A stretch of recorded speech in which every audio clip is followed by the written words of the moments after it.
Сәлеметсіздер ме, құрметті оқушылар. Бұл бізде тағы да кезекті видео сабақ. Сіздермен Жанаттаға ендеше бастайық. Бүгінгі қарастыратын тақырып әскери коммунизм саясатынан жаңа экономикалық саясатқа көшу, соның барлығына тоқталайық. Бірінші, әскери коммунизм саясаты дегеніміз не?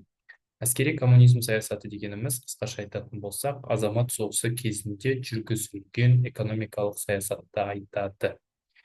Енді оның ерекшелігі неде десе, оның екі ерекшелігі бар.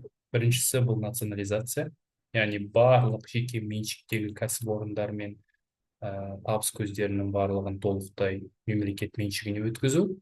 Яғни мысалға бір кәсіпорын болатын болса, ол біреуге тиесілі болса, әскери коммунизм кезінде национализация арқылы соны тартып алып, кімге береді?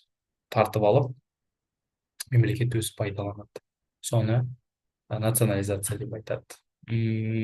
Екінші бір ерекшелігі әскери коммунизмнің бұл кез келген мемлекетке түсетін табыстың барлығы мемлекеттің өзіне емес, халықтың жағдайына емес, именно коммунизмді орнатуға коммунизм жүйесінде күресіп жүрген солдаттардың жағдайын жасап беруге кететін, жасап беруге, бүкіл тапқан табысты солардың жағдайын жасауға, соғысқа жұмсауға, соғысқа бағыттауға арналған іс-шара болып табылады. Сондай іс-шаралар жүргізумен айналысады. Ол екінші ерекшелік.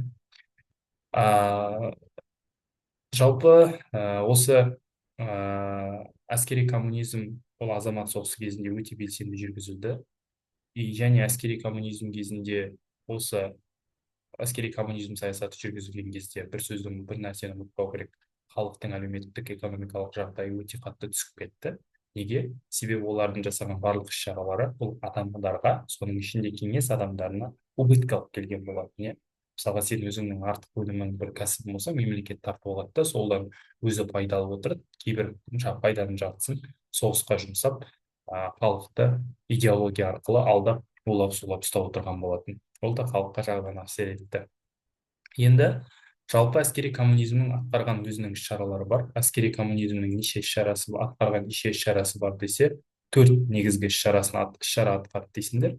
Бірінші, орта және ұсақ кәсіпорындарды мемлекеттік меншігіне алды. Екіншіден, өндіріске мемлекеттік монополияны жүргізді. Және үшіншіден, саудаға тыйым салды. Сосын төртіншіден, барлық азық-түлік өнімдерін мемлекет өзінің меншігі алып алды. Соның ішінде қазақтарға ең ауыр әсер еткен бұл азық-түлік салалары болды. Өйткені қазақтар көп ақша пайдаланбады, ақшадан мал пайдаланды. Сондықтан әскери коммунизм саясаты жүргізілген кезде көптеген жаңағы азық-түлік өнімдерінің барлығы мемлекеттікі болу керек деген осы саясат ұстанады. Сол саясаттың негізінде азық-түлік салғырты деген іс-шара енгізіледі. Сол іс-шара бойынша кімде қанша артық өнім, жалпы қанша үйде өнім бар, сол өнімдердің барлығын мемлекет тартып әкетіп отырды. Соның кесірінен халықтың әлеуметтік жағдайы түсіп кетті. Және сол халықтың әлеуметтік жағдайы түсіп кеткен кезде халық осыған наразы болды. Халықтың наразылығын басу үшін азық-түлік салғыртының артынан кедейлер комитеттері құрылды. Осы комитеттер арқылы тартып алынған өнімдерді кеңес үкіметі соғыстан, азамат соғысында солдаттарынан қалған өнімдерді қарапайым халыққа бөліп беріп отырды. Соның кесірінен қазақтар өте қатты зардап шекті. Енді азық-түлік салғырты деген кезде ойлап қалмаңдар, қазақтар бүкіл өнімін тартып алды деп. Жоқ, азық-түлік салғырты бойынша именно қазақтардың артық өнімдерін алып қойып отырды. Мысалға, сізде 10 сиыр болса, сіз қалған бесеуін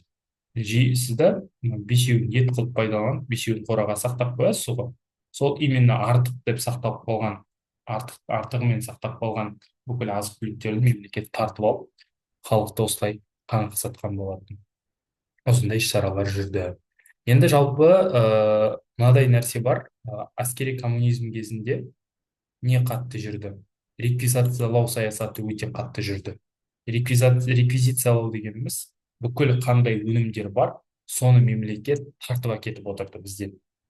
Сондықтан ертең әскери коммунизмнің кезінде жүргізілген саясатты атаңыз десе, милитаризм және реквизициялау деп айтасыңдар. Және әскери коммунизм кезінде жүргізілген саясаттың ең ауыр салдарының бірі бұл азық-түлік салғырты болады. И азық-түлік салғырты халыққа шынымен де жаман әсер етеді. Неге? Өйткені 1920 жылы қазақтардың көбісі аштыққа ұшырап, жаппай қазақ даласында ашаршылық орын алған болатын. Енді 1921-22 жылдардағы ашаршылыққа тоқталайық.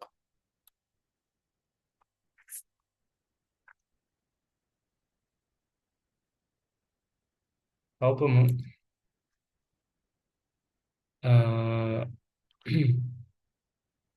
жалпы 1921-22 жылдардағы ашаршылық бұл халыққа өте ауыр зардап алып келді. Неге? Өйткені сол кезде жалпы 1921 жылғы болған жаңағы азық-түлік салғыртының кесірінен жазда қуаңшылық болып, жұттан малымыздың 80% қырылып қалды, кейбір деректерде 50 дейді. И соның кесірінен 1,3, яғни әрбір үшінші адамның біреуі аштыққа ұшырап, аштықтан өлген болатын. Жалпы аштықтың кесірінен Қазақстанда қайтыс болған адамдардың саны 1 миллион дейді. Бірақ кейбір деректерде 2 миллионнан астам адам қайтыс болды дегенде ақпараттар кездеседі. Енді ашаршылыққа қатты тап болған региондар ол Орал, Орынбор, Ақтөбе, Қостанай губерниялары. Ал именно өңірлері болады, аймақтар болады, яғни былайша айтсақ, солтүстік және солтүстік батыс облыстарда осы жаппай ашаршылықтар орын алған болатын. Ал енді бұл ашаршылықпен күресу үшін Ресей жаңағы кеңес үкіметі не істеді десе, арнайы тамақ тұрғындандыру пункттарын ашты. Яғни әскери коммунизм кесірінен халық 21-22-де азамат соғысы почти аяқталып қалған уақытта, енді халықтың әлеуметтік жағдайы дұрысталу керек қой. Сондықтан халық аштықтан қырыла бастайды. Халықтың аштықтан қырыла бастағанын көрген кеңес үкіметі мұндайға жол бермеу керек деп тамақтандыру пункттерін ашып, арнайы халыққа тамақтанатын жерлер ашып беріп, халық сол жаққа барып тамақтанып, өздерін аштықтан сақтап қалған болатын. Даже 1921 жылдың 14 маусымында нақты ет салығы туралы заң енгізіліп, қазақтарды сол кезде ет салығынан босатып, аштықтан аман алып қалуға кеңес үкіметі тырысты. Бірақ одан ештеңе шықпады, өйткені ашаршылық әрмен қарай өзінің бойын беріп, кейін жұтпен, енді нақты ет салығынан қазақтар босатқанымен жұтпен ешкім күрескен жоқ қой, жұт жалғаса берді, и қазақтар әрмен қарай қырылуды жалғастыра берді. Қазақстанның енді көбінесе Қазақстаннан мал тартып алынса, Орта Азиядағы республикалардан нелер тартып алынды, астық тартып алынды. Мысалға, кеңестік Түркістанның өзінен бірнеше миллиондаған астық тартып алынды. Бірақ қанша жерден кеңестік Түркістан қиын жағдайда болмаса да, қазақтар аштан қалмасын деп, қазақтарды құтқарып қалу үшін 2 миллион тұтқа дейін астық жіберіп біздерге қолдау көрсетті. Сол 21-22 жылдардағы аштықта иммиграцияға алып келді. Неге? Себебі 700 мыңдай адам республикадан тыс аймаққа көшіп кетуге мәжбүр болды. Жалпы даладағы аштық деген мақала жарияланады 1921-22-де. Бұл мақаланың авторы кім болды десе, Тұрар Рысқұлов деп айтасыңдар. Тұрар Рысқұловты зерттеген жұмыстарына сүйенсек, жалпы аштықтан қырылған қазақтардың саны қанша болды десе, 1 миллионға жуық деп қазақтар топшалап көрсетеді ғалымдар. Тұрар Рысқұлов соны көрсетеді, 1 миллионға жуық деп айтады. Сейітқали Меңдешев даладағы қырғыздар қыстауда өз отбасыларымен бірге аштықтан қырылып қалғандығы жайлы айтады. Бұл да қазақтардың ауыр саясаты деп айтуға болады. Енді сөйтіп 1920-21 жылға дейін осындай бізде әскери коммунизм саясаты жүргізілді. Бірақ 1920-21 жылдардағы әскери коммунизм саясаты халыққа настолько ұнамады, что әрбір өңірде ашаршылықпен күресу үшін арнайы патша кеңес үкіметіне қарсы череуіл митингтер және әртүрлі көтерілістер жасалынды. И көтерілістердің көбісі коммунистерсіз большевиктер үшін билікке большевиктер келсін деген талаптар қойылып, халық көтеріліске шыққан болатын. Енді көтеріліс бізде 21-23 жылдары болды. 1920 жылдары бізде көтеріліс жаз айында басталды. Көтерілістің негізгі болған жері Ақтөбе, Қостанай, Петропавл, Өскемен уездері, Жетісу, Ертіс жағалауы, солтүстік Қазақстан аймақтары болды. Жалпы көтеріліске қатысқандардың саны 30 мың адамға жеткен болатын. 30 мың адамға жеткен болатын. 1921 жылдары осы көтерілістердің барлығы қайда ауысып келді десе, Осы көтерілістердің барлығы 1920 жылдары Ақмола, Петропавл, Көкшетау, Орал және Қазақстанның басқа региондарына көшті. Сонымен қатар 1921 жылғы көтерілістер, 20-21-дегі көтерілістер кеңес үкіметі большевизмге қарсы кулактардың, капиталистердің әрекеттері деп айыптап, сол көтеріліске қатысқандардың бәрін ату жазасына кесіп, осылай қиындықтан шығып кетпекші болды. Одан кейін жаңа экономикалық саясат 1921-25 жыл, сөйтіп 1921 жылы көтерілістің саны көп болып кеткеннен кейін и оны ешқандай күшпен шеше алмайтындығын түсінген кеңес үкіметі 1921 жылы әскери коммунизм саясатын толықтай бас тартып, оның орнына жаңа экономикалық саясатқа көшеді. Енді жаңа экономикалық саясаттың әскери коммунизмнен айырмашылығы әскери коммунизмге қарсы бағытталған саясат қой. Яғни 1918-21-де біздер көбінесе жаңағы әскери коммунизмде мемлекеттік меншікке бәрін өткізіп отыруға тырыстық қой. ЖС-та олай болған жоқ. ЖС-та керісінше завод фабрикалардың көбісіне еркіндік беріп жұмыс жасауға мүмкіндік берді. Мысалға ЖС-тің кезінде 307 кәсіпорынның 250-і жұмыс істеген жоқ.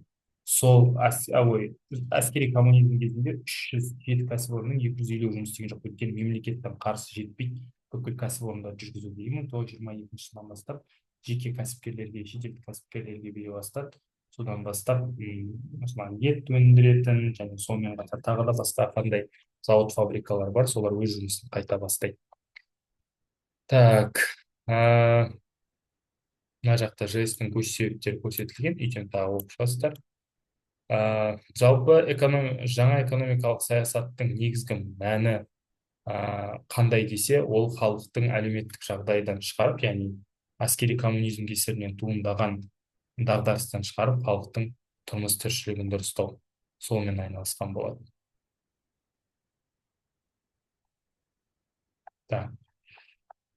Жалғастырып тастайық. Яғни мына жерге көрсетілген жаңа экономикалық саясаттың мәні.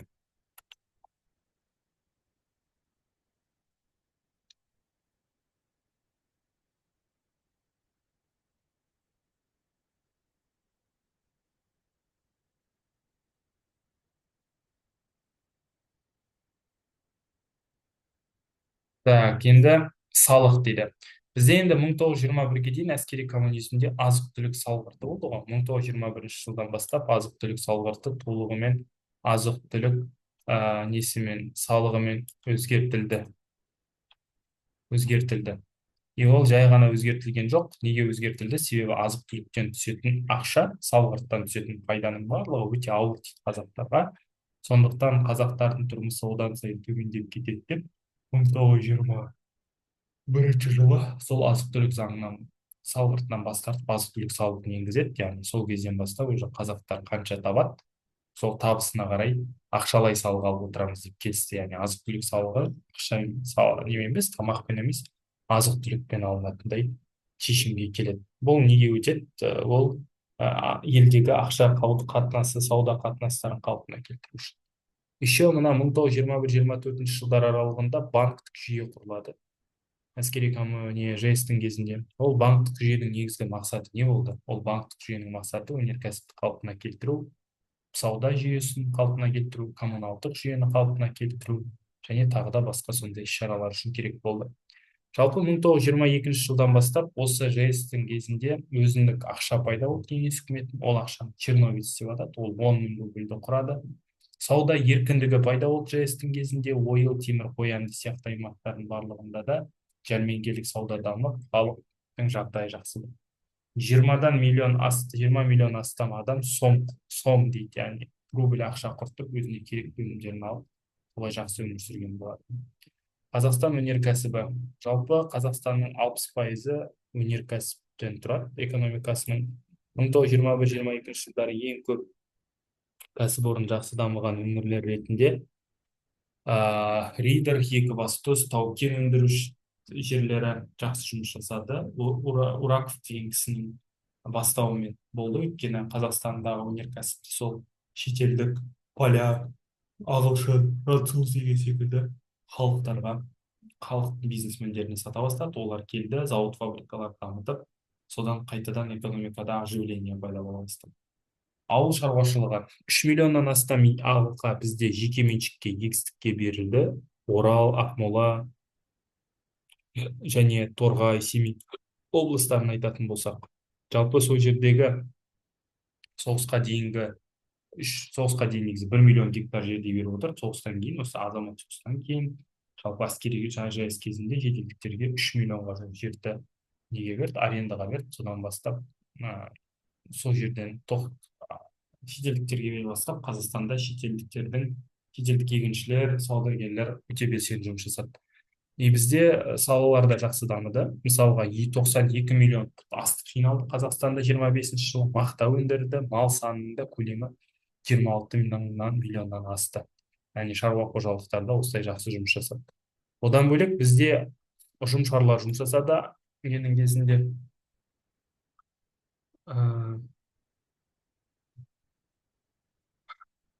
ұжымшарлар жұмыс жасады бізде. Ұжымшарлардың барлығы, ұжымшар деген не? Ол яғни бірлесіп қызмет ететін шаруашылық түрлерін атайды. Мысалға, көбінесе жэс-тің кезінде Қазақстан оңтүстігінде ұжымшарлар көп жұмыс жасады. Ұжымшарлар олар кооперативтер ақша, салық,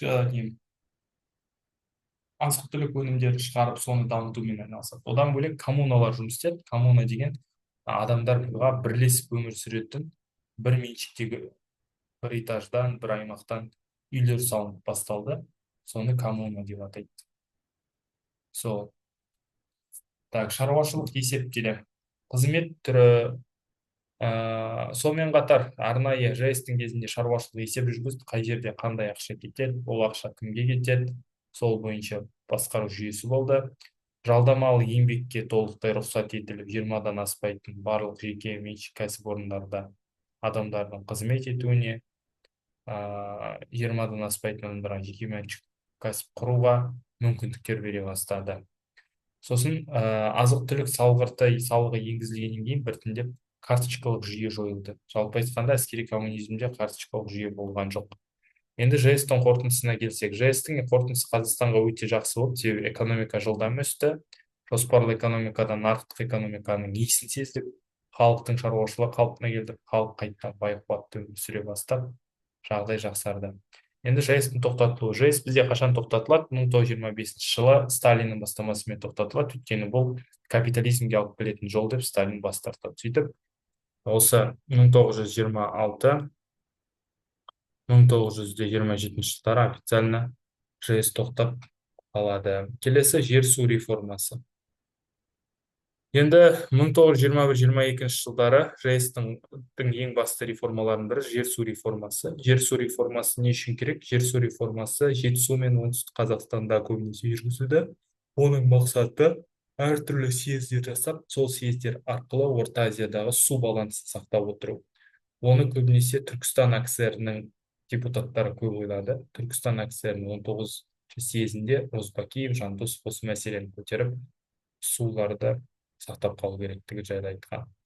Жетісудағы реформа нәтижесі. 1916 жылы көтерілісті басып жаншып тастағаннан кейін 460 мың адам десятина жер қазақтардан қайтарылып берілді. Яғни предыдущий әскери коммунизм кеткен қателіктерін ескеріп, қазақтарға қайтадан жерлер бөліп беріп, жер бөліп үй салмайтындарға нелер беріп, пәтерлер беріп, үйлер беріп, солай әлеуметтік жағдай дұрыстауға тырысты.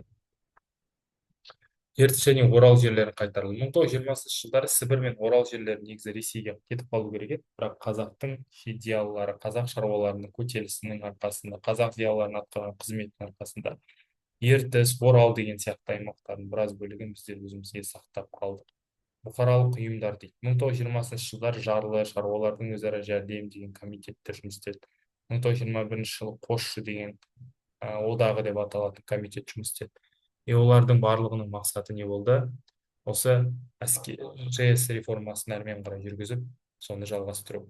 Соның ішінде жұмысшылардың құқығын қорғайтын Қосшы, Жарлы деген одақтар болды. Ол одақтардың мүшесі Әліби Жангелдин, Сейітқали Меңдеш, Сәкен Сейфуллин, Бәрібаев және басқа да тұлғалар болды.